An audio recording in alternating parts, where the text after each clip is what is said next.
All right, racists, let's talk about the truth. There is so much discourse lately about who is native and who is indigenous, and even the nerve to bring up who is the architect of soul food.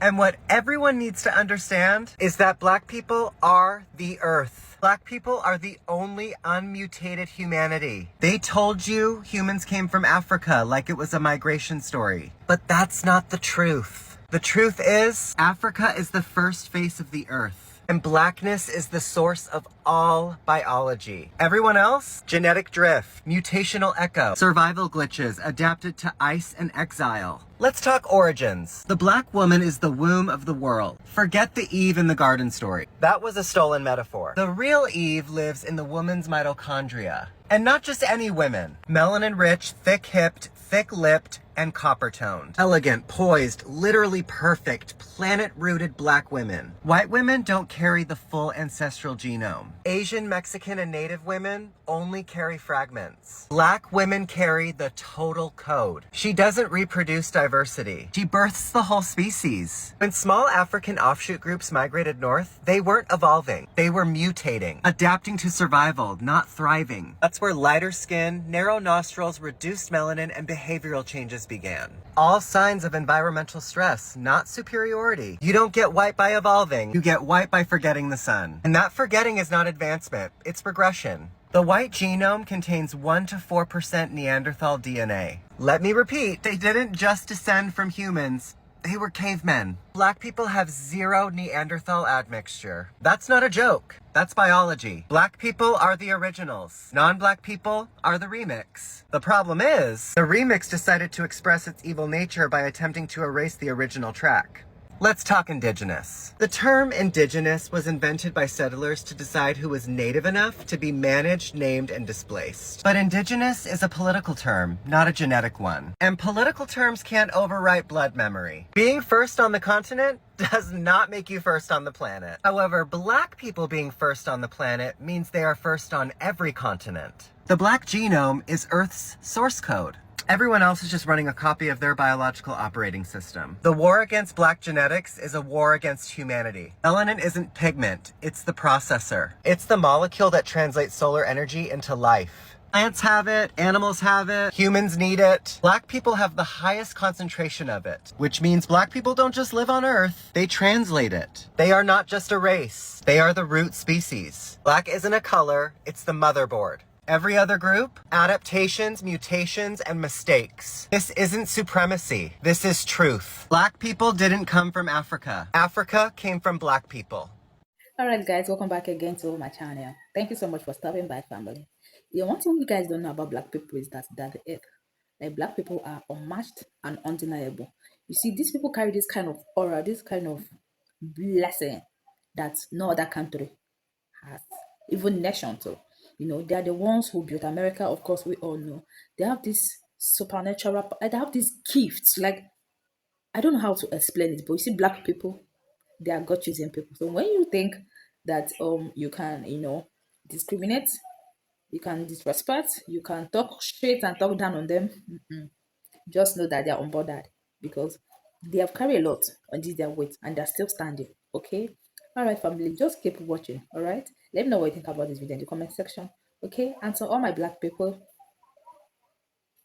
I'll come back with more commentaries. Family, don't go anywhere, stay with me, family. I just saw a video by a ginger man who said that the Black community didn't just bring them into our community, they helped them create their own ginger community. That they didn't have a ginger community before this. It wasn't a thing.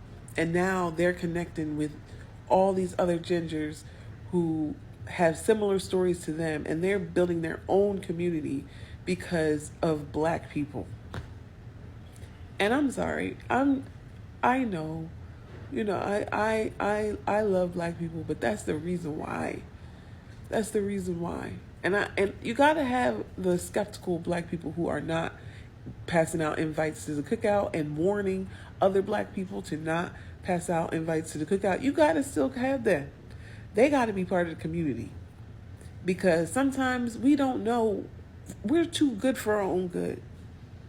We're literally too good. We can't not do it. It's that's why we have to have other family members that are going to protect us from ourselves. I was just really touched by this whole thing, and I feel like we're having a Black Renaissance, and it is making me emotional, and I'm just so happy and proud every day to be Black. Anything we do, I think, is beautiful. Even things that we complain about, I still think are beautiful. I just think that as a people, we are incredible. Child, the foundational Black American story is one of the greatest ever told. Resistance, resilience, and reimagining. And baby, that's the gag. We didn't just survive. We authored that shit. We are the blueprint.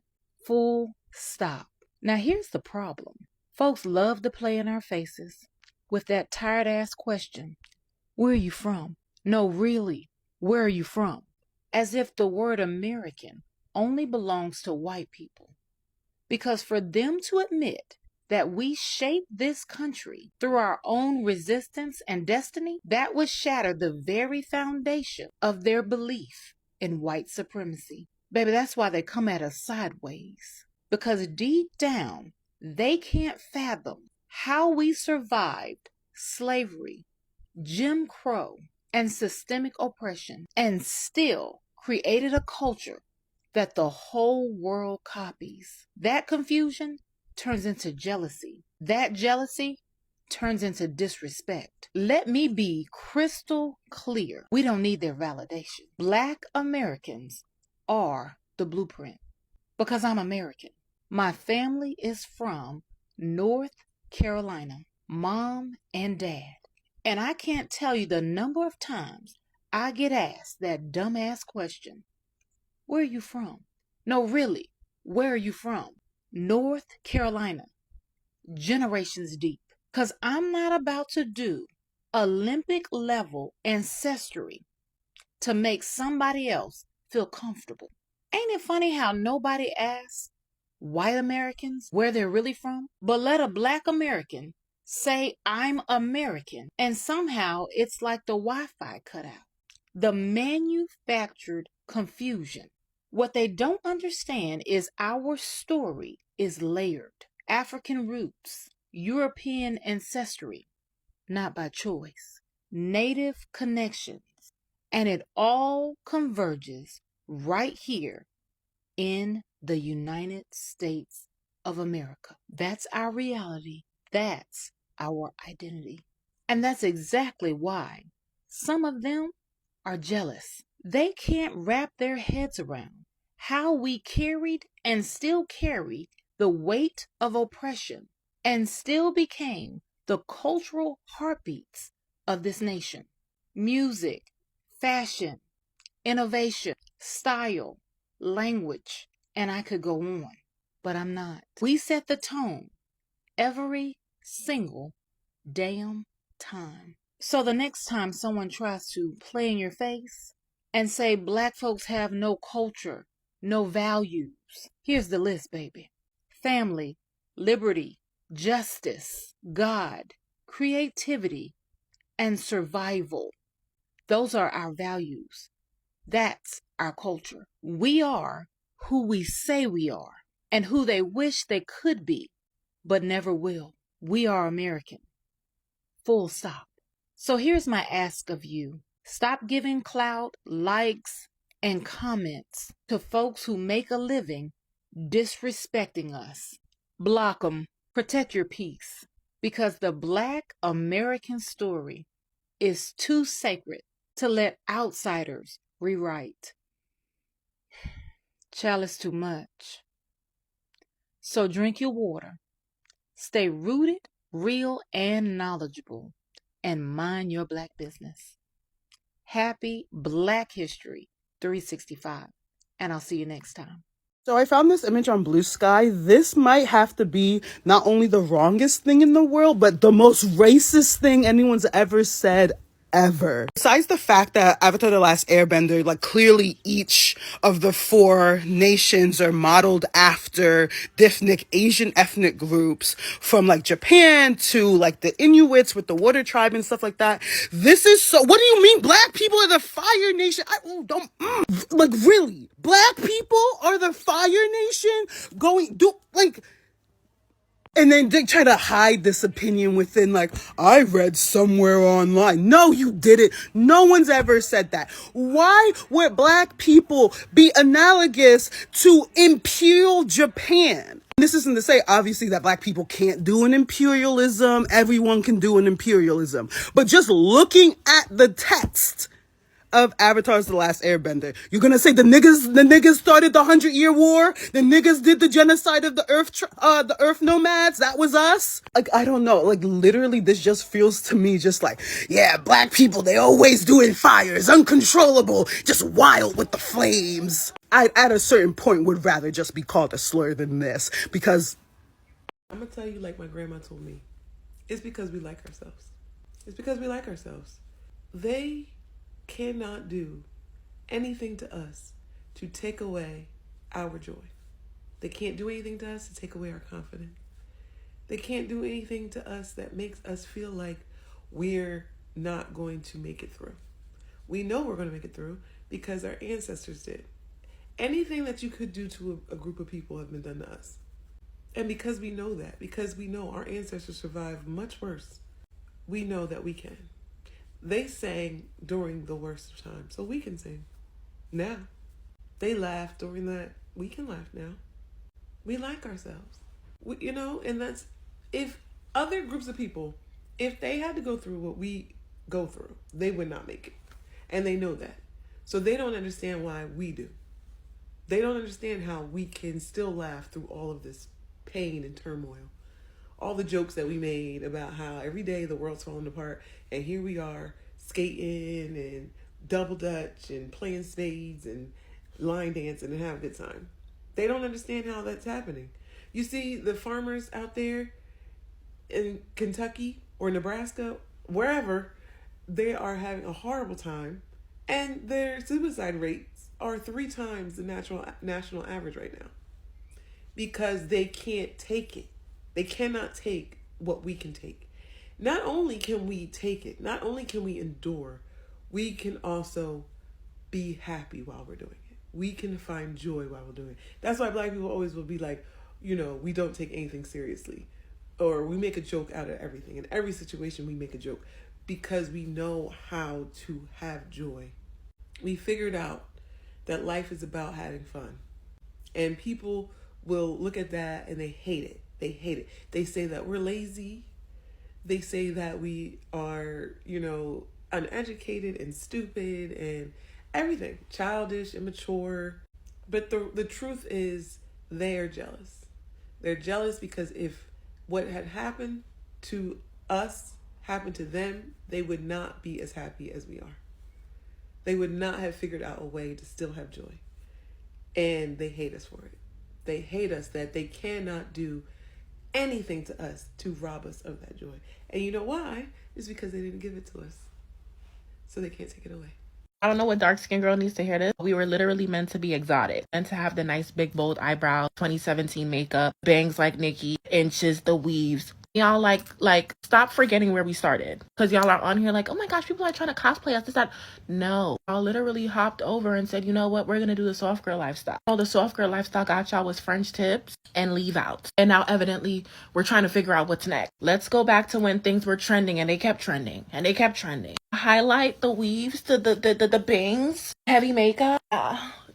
We need to keep that going. if someone were to ask me what culture I appreciate the most and low-key admire the most, I would say African American culture again and again and again. Especially the whole late 1900s era. Oh my god. The hoop earrings, the hip-hop, early 2000s. And a lot of people don't really talk about it or give credit where it's due, but I think African Americans, overall black culture is really the blueprint. A lot of people like to say that African Americans don't have any culture, especially Nigerians. Like, that's a thing a lot of, I'm not saying me, I don't say this, but a lot of like other people say. And I don't see that as true at all. Because if I'm being real, as I've observed this planet in different cultures, I feel like everyone in the US has taken a little bit from black culture. The music, the style, oh my god, the style, the slang, the dances, some of the food, so much. Y'all have like low-key copied a lot of shit that African Americans have done.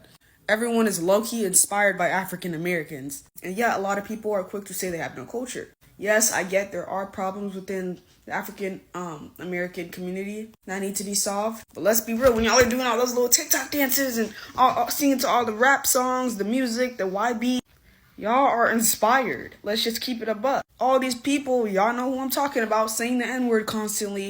Y'all want to be involved so bad. A lot of people, especially here in the US, are low-key inspired by African American culture. They just don't say it. The hoop earrings, the dress style, that new TikTok aesthetic, all that shit stems from African American culture. Ignore my eyebrows, but all people want to see is the negative part instead of the positive. So I was raised that Black people were God's favorite and they were the superior race. And it was interesting to be raised with that mentality because I think it's different than a lot of how other like white people were raised. And I do believe that if more people were raised this way, the world would be a little bit better of a place and maybe we can get along a little bit nicer together. Obviously there's pros and cons to everything. So I would love to discuss the pros and cons of what it was like to be raised with this mentality, as well as like what you think about it and what you think we should do going forward to raise the next generation of children who are carrying the future for us. So how this mentality came about, I was really quizzical and curious as a child and very outspoken. It's interesting to look back now that we're in this ginger talk right now. I'm kind of reliving a few of the silly little traumas that we face as gingers. And I noticed that I was more outspoken between the ages of 0 and 8. And once I started getting really made fun of as a ginger, I kind of lost my voice and I wasn't as brave or outspoken and I was shy and timid. So it's kind of interesting to have that realization now, so many years later. Anyway, back to the important topic here. The way that this mentality was brought on to me was, as I said, I was very outspoken and, you know, I was quizzical and curious as a child. So before the age of 6, I asked my mom, why do we call them Black people when they're more different shades of brown? And I asked her, why do people treat them differently or call them names? Like, what does this mean? Why is this happening? And how do you explain race and racism to a child that is under the age of 6 in a way that they can understand? Because obviously they're not going to be able to comprehend or grasp the entirety of the depth of what racism really truly is. So how do you explain that to a child? She knew that I loved my brownies and my cookies baked a little bit longer than you're supposed to because the crispy edge of the brownie was always my favorite. And I loved when the chocolate chip cookie was a little bit crispy on the outside and a little gooey on the inside. And that was the perfect way to bake the cookies and bake the brownies. So she used that analogy. And yes, it sounds crazy, but as a 4-year-old child, it made perfect sense. And she used that analogy and she said, you know how you like your cookies and your brownies baked a little bit extra? That's kind of what God did with Black people. He took more time and more love into creating Black people. And that's why they're a little bit darker than you. He just baked them a little bit longer. That's how she described race to me. And she said that anybody who talks badly about them or is mean to them is just jealous. So right away, I was kind of just like completely infatuated and just in awe of Black people because I'm like, oh my gosh, what is it like to be God's favorite? What is it like to, you know, just be loved a little bit more from God? Like, I just thought it was incredible and amazing. And so I always just gravitated towards Black people because I was like, oh my God, like they're so lucky. Do they know how lucky they are? Like, how cool is it that God spent a little bit more time on them? I was fascinated by it. And you know, I think it should be noted that other countries can't perceive Black American culture because they're living currently in Black American culture.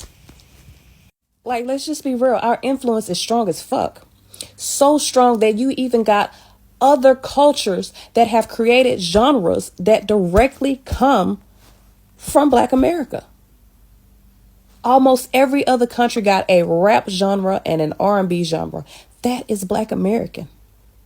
Their styles mimic our styles. Our styles, the way that we dress, the way that we talk, the way that we walk, influence other cultures. Y'all kids are mimicking our kids. Our influence is so strong that people from other countries come all the way to America to be a part of the music industry that we created. Even our spiritual influence is strong. Do you know how many other nationalities that have converted to Christianity that mimic Black churches and mimic Black pastors? Y'all don't recognize the culture because you are literally cosplaying it on a daily basis. The problem is Black culture has become so normalized that y'all think it's something that stemmed from y'all, when in fact, that's all us, baby. That's all us. Black people are an obsession. The world is obsessed with us. It was never hate. It's always been envy. It's always been envy. It was never hate. We thought it was hate this whole time. They don't hate us. They envy us. They want everything we have. They want to be us. They want our demeanor, our swag, our lingo, our abilities, our intellectuality. They want our brain power. Believe it or not, they've convinced us that Black people can't read. Black people usually are the dumber ones in the classroom, whatever the case may be. But honestly, that's not true. And a lot of Black people have gone on to believe that. So, when you believe that, you don't even try sometimes. That's a whole nother conversation. But they've put certain things not only in Black people's minds, but in other people of color's minds around the world. So not only do white people envy us, but other people of color envy us, and then they pass it off as hate, and they discriminate against us and all of that, but do everything that we do. They want to talk like us, they want to walk like us, dance like us, copy our music style, K-pop. You get what I'm saying? And don't get me wrong, I don't have any hate for none of these people, but my thing is, it's so weird that y'all act like we're the scum of the earth, but copy our every single move, from the way we speak to music to fashion to everything. The fashion world, these big fashion houses, guess what they get their inspiration from? The ghetto, the hood, the streets, hip hop. You get what I'm saying? They get it from all types of Black people from every end of the spectrum. They don't actually hate us. Because when you hate somebody and you feel like you're better than somebody or a group of people, you don't copy what they do. You don't mimic what they do. You get what I'm saying? You don't even engage in stuff that's of their culture or of their lifestyle. You get what I'm saying? So it's not hate, it's envy. Y'all ever been in school, and especially when you was younger, and kids would be like, I don't like you, or I don't like her because, and they never have a real explanation. They just say because, and then now y'all fighting and y'all beefing in elementary school, middle school for no reason, when really the basis of that is envy. They want something you have. They want to be you. They want to look like you, whatever the case may be. On a larger scale, that's the rest of the world to Black people. And more specifically, I'm gonna be honest, more specifically, Black Americans. That may be a whole nother conversation. And don't get me wrong, Black Americans obviously get a lot of stuff directly from Africa. I mean, because we're originally from Africa, so our ways we're literally African American. You know what I'm saying? It's African based regardless, right? But you know what? That's a whole other TikTok. The message I want to send to all my fellow Black people out there is, if you ever feel the effects of racism and it kind of gets into your head and makes you subconsciously feel like you are less than, or you feel like, damn, I'm hated because I'm Black, or me and my people are hated or looked down on, or looked at like we're just the scum of the earth and we're just bad people by nature or something, remember that it's the total opposite. These people worship us. Honestly, they do.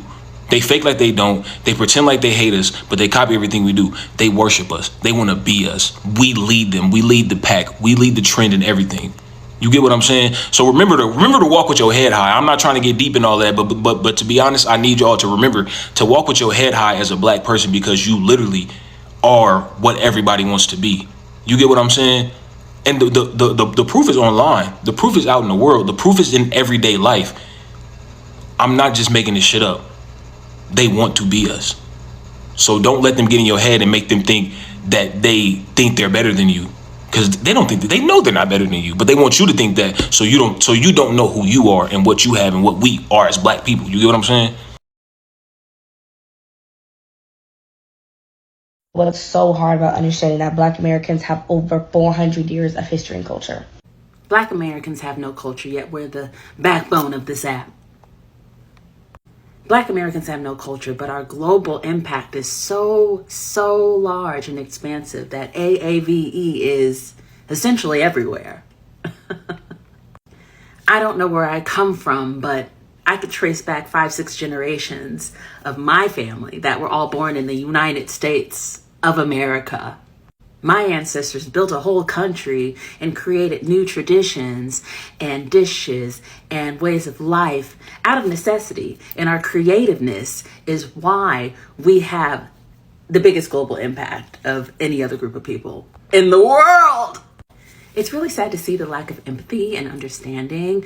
And instead of having like an open dialogue around these topics, you're just making like a really wrong and ignorant statement about what Black Americans are not.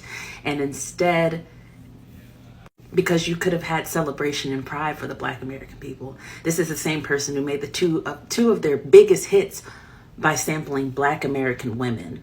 But we don't have culture. We don't know what's going on. We don't know where we're from.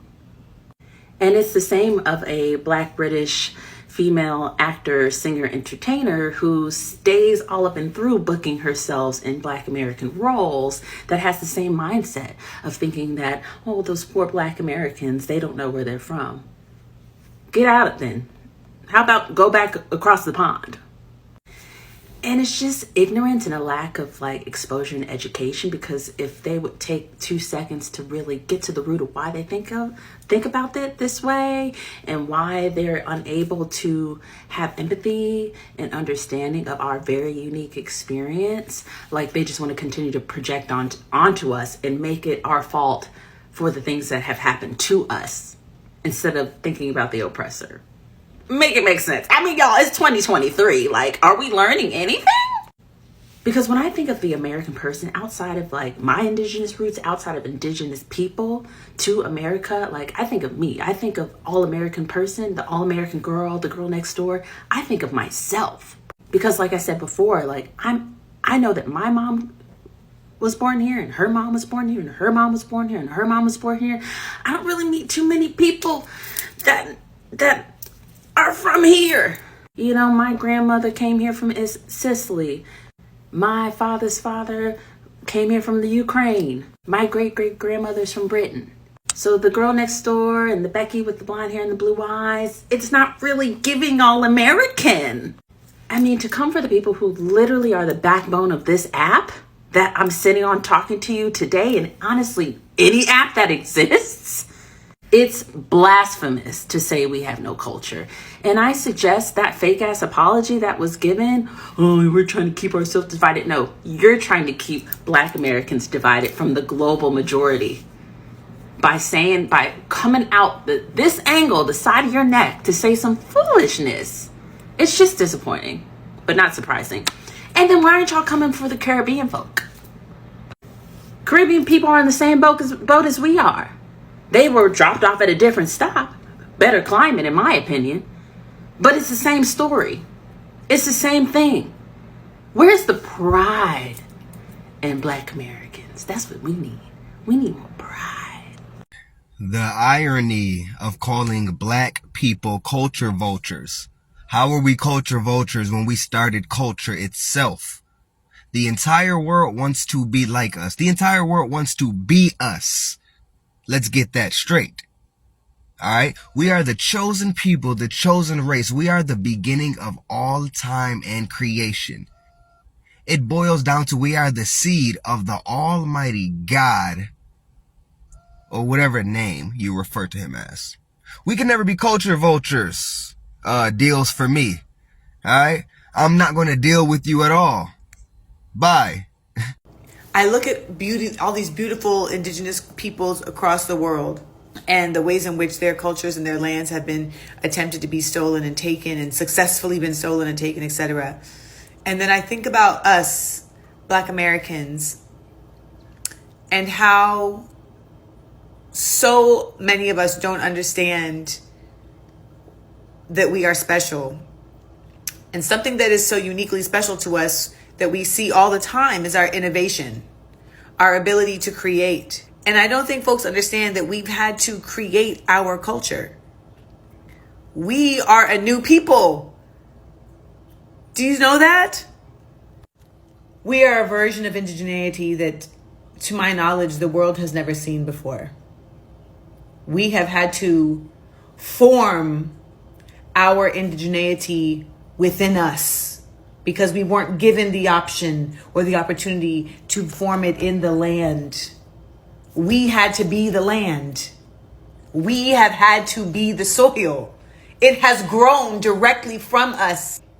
And so that is why there is so much effort to keep us separated, because were we to actually come together, imagine how we would be able to shift things, because we would be a whole other land on this land. I wish we all knew how special we were and how even more effective we would be were we special together. So yesterday I created a video and I was speaking about how the immigrants are marching in our streets, demanding things from us and acting entitled to our land.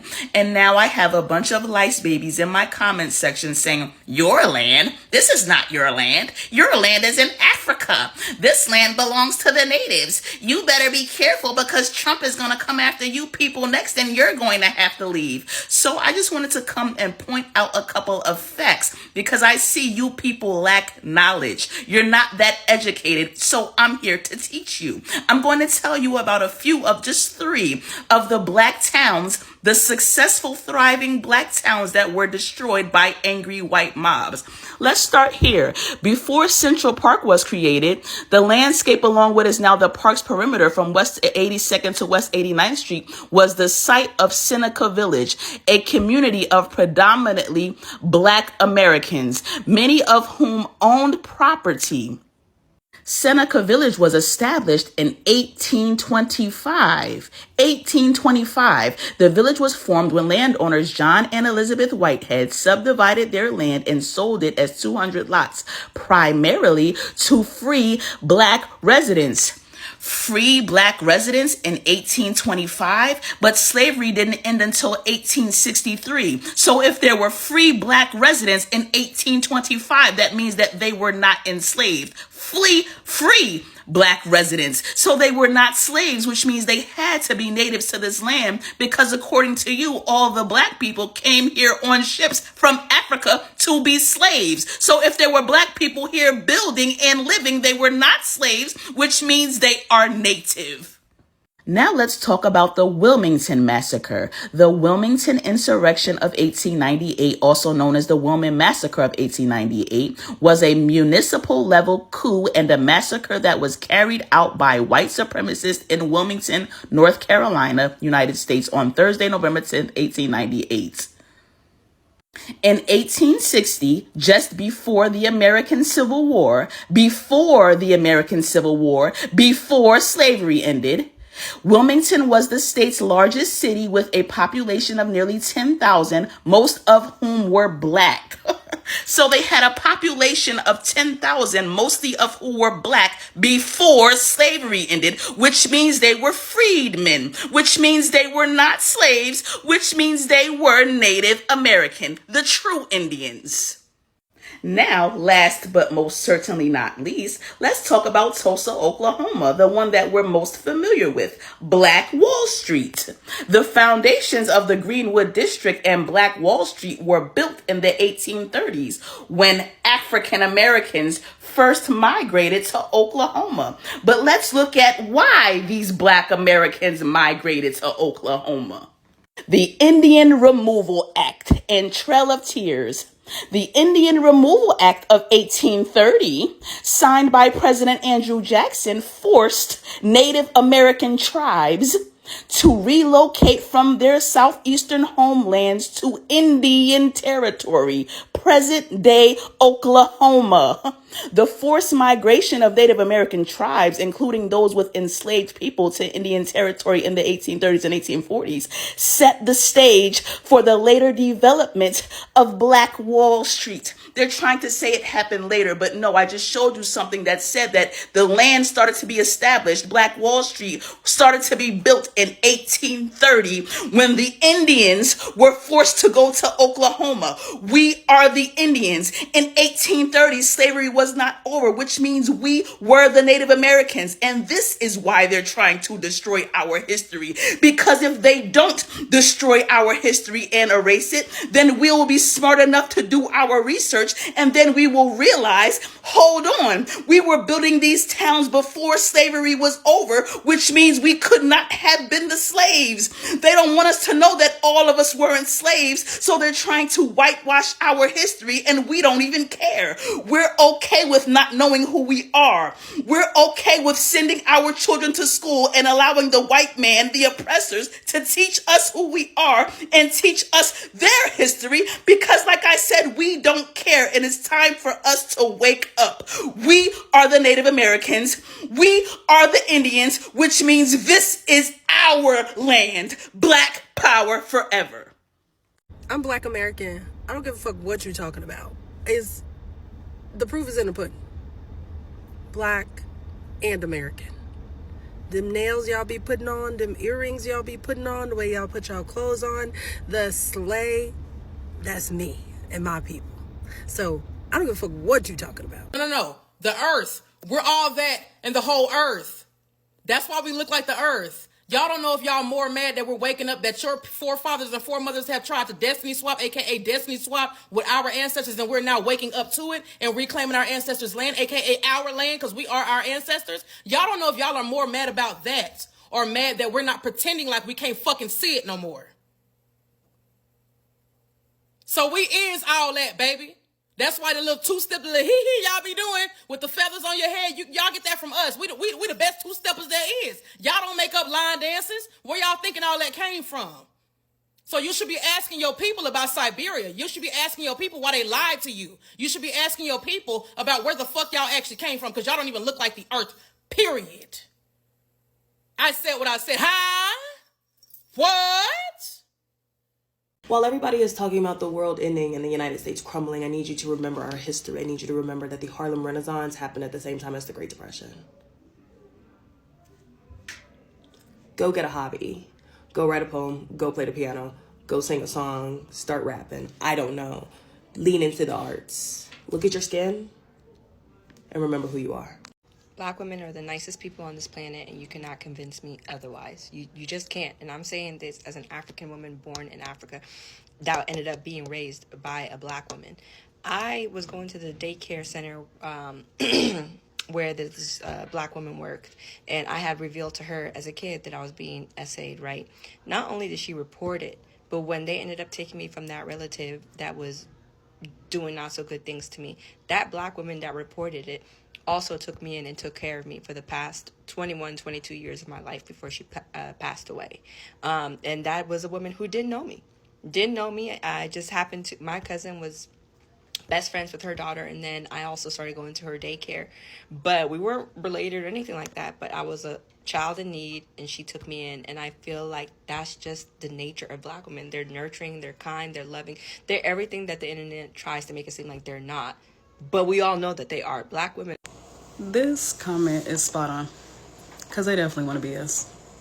If they didn't want to be us, they wouldn't be out here getting BBLs and fake booties. Who has a naturally slim waist and a fat ass? When they go get their lips done, whose lips are they copying? The fact that they now all wear extensions, the fact that they even created extensions, because we always had weave, wigs and braids, and you can go back to slave time. We was switching up our do. Who they copying? They have a perm system that curls their hair. It makes it naturally curly. You know who else got naturally curly hair? The eyelashes, the nails, the gold jewelry, the music they listen to, the music they create, the dialect, the fact that white artists just straight up steal black songs. They've even copied the way that we care for our hair. Now they need hot oil treatments. Now they need scalp oil. Now they use grease. Seen a white girl on my damn For You page with a bonnet on. Baby, who are you copying? What are you protecting? They tried to come out and say that the Vikings were the first people with braids. They braid here now. Wait. They're not even quiet no more. If you pay attention now, everybody got an attitude now. Everybody speak up and say and talk back to their man. So the funny thing is that pride that they seem to have is really a false sense of pride. Because if you were truly thinking that you were better than someone or you were above something, you wouldn't copy everything they do. You wouldn't try to be a carbon copy of something that you hate and something that you think you're better than, right? So yeah, just remember, Black women are the blueprint. We are always being copied. We will always be copied, and you are never alone if you're Black, because there's always somebody in your business. Alright guys, thank you for watching my video. If you found it very interesting, please don't forget to support the channel by subscribing to the channel, like the video, okay? And I'll come back next time. Bye.